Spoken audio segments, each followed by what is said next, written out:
Hi everybody, how are you? I'm glad you came to hear a story. Today I'm going to read a story about two little bears, and they are called Neddie and Beckie Stubtail. Once upon a time, not so very many years ago, there lived in a house called a cave in the side of a hill a family of bears. Their cave house was not very far from where Jackie and Petey Bow Wow, the puppy dogs, had their home. And the bear cave was only a short distance away from where Joey and Tommy and Kitty Cat lived. There were 7 bears in the family, 5 grown-up ones and 2 children.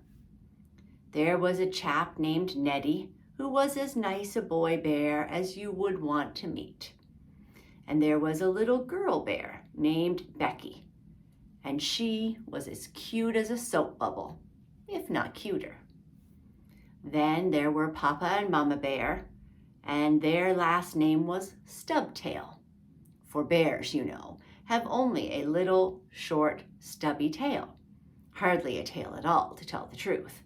But still, it is more of a tail than Buddy and Bright Eyes, the guinea pig children, have. Also living with this same Stubtail family of bears was an old gentleman bear named Uncle Wigwag.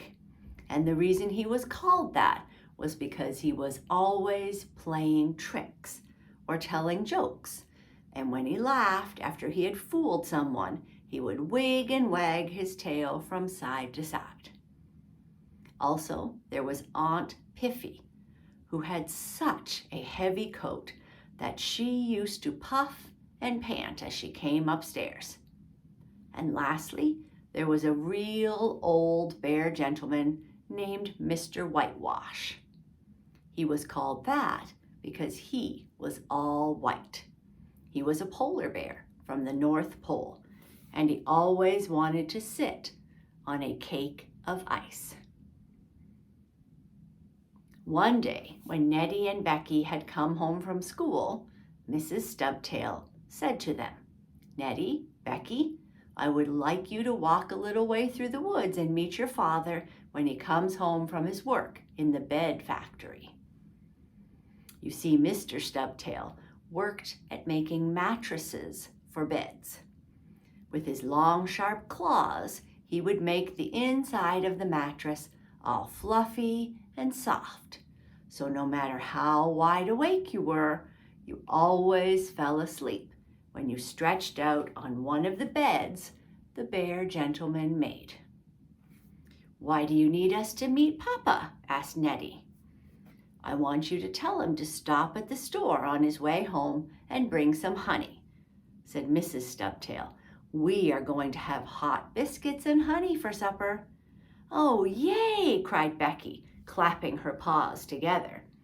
Then she waltzed around on her hind paws, and she and Neddie hurried off down the road to meet their papa.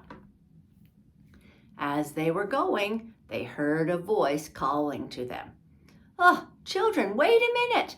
Here comes your Uncle Wiggily with some ice cream cones for you." "Oh, let's wait for our uncle," said Neddie. So he and Beckie waited, and they heard a rustling in the bushes, and their mouths were just getting ready for ice cream cones when out popped Uncle Wigwag, the joking old bear.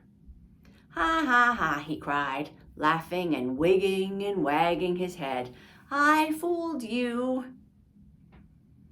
Neddie and Beckie were so disappointed that they did not know what to say. Uncle Wigwag was laughing at his joke, but when he saw how sad the children felt, he said, "Never mind, I'll give you each a penny and you can buy yourself some ice cream cones." So he did, and then Beckie and Neddie were happy, and they went on to meet their papa, while Uncle Wigwag looked around for someone else on whom he could play a joke. "We ought to be meeting Papa soon now," said Neddie, as he looked under an old stump to see if he could find any crab apples growing there. "A little further on and we'll see him," spoke Beckie.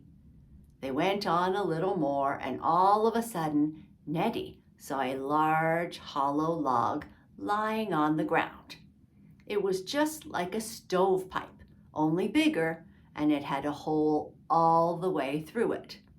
"Ah, I'm going to crawl through that hollow log," said Neddie. "Better not," warned Beckie. "Maybe something in it might catch you."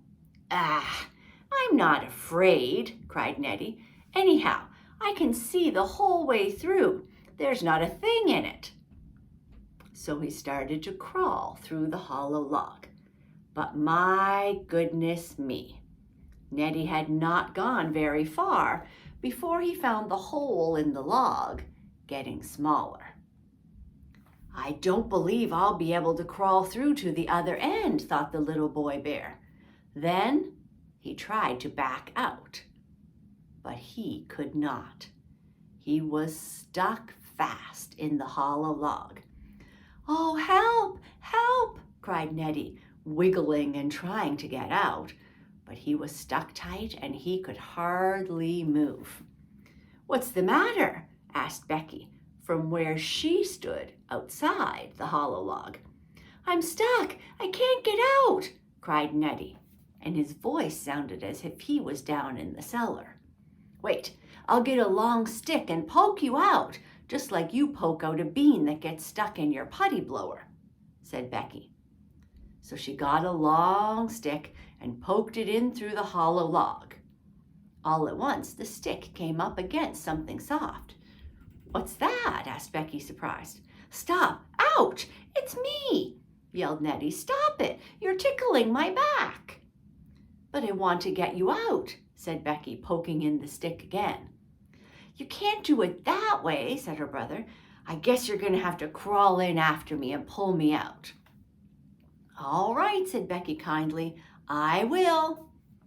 So she climbed through the log from the same end where her brother had gone in. "I'm coming," said Beckie. Then she grunted all of a sudden. "What's the matter?" asked Neddie, anxious-like. "I'm stuck too," answered Beckie. "Either I am too chubby or this log is too small. I can't move either way, and I can't help you." "Oh dear," cried Neddie. So now there were two little bear children in trouble inside the hollow log. They wiggled and squirmed and did everything they could think of to get out, but it was no use. They were stuck. I don't know how long they might have had to stay, nor what might have happened to them if their papa had not come along just then from the bed factory. The bear gentleman heard cries coming from the hollow log, and listening for a moment, he knew that they were made by his children, Beckie and Neddie. "Aha!" cried Mr. Stubtail. "They are in the hollow log. I'll soon get them out." Then, with his strong claws, Mr. Stubtail made a big hole in the side of the log, taking care not to scratch Beckie or Neddie. Soon the hole was large enough for the two bear children to come out about the middle of the side of the log. And oh, they were so glad. "I'll never go in a hollow log again," cried Beckie. "Nor I," added Neddie. Then they told their papa about their mama wanting honey, and he took them by the paws and led them to the store where honey was sold and bought some. Next, they all went home to supper, and Uncle Wigwag said it was a good joke on Beckie and Neddie to get stuck in the hollow log. Perhaps it was, but the bear children did not think so. They were just very happy to end their day with honey and hot biscuits. And that's the end of our story. I hope you have a great sleep. Good night. Sleep tight.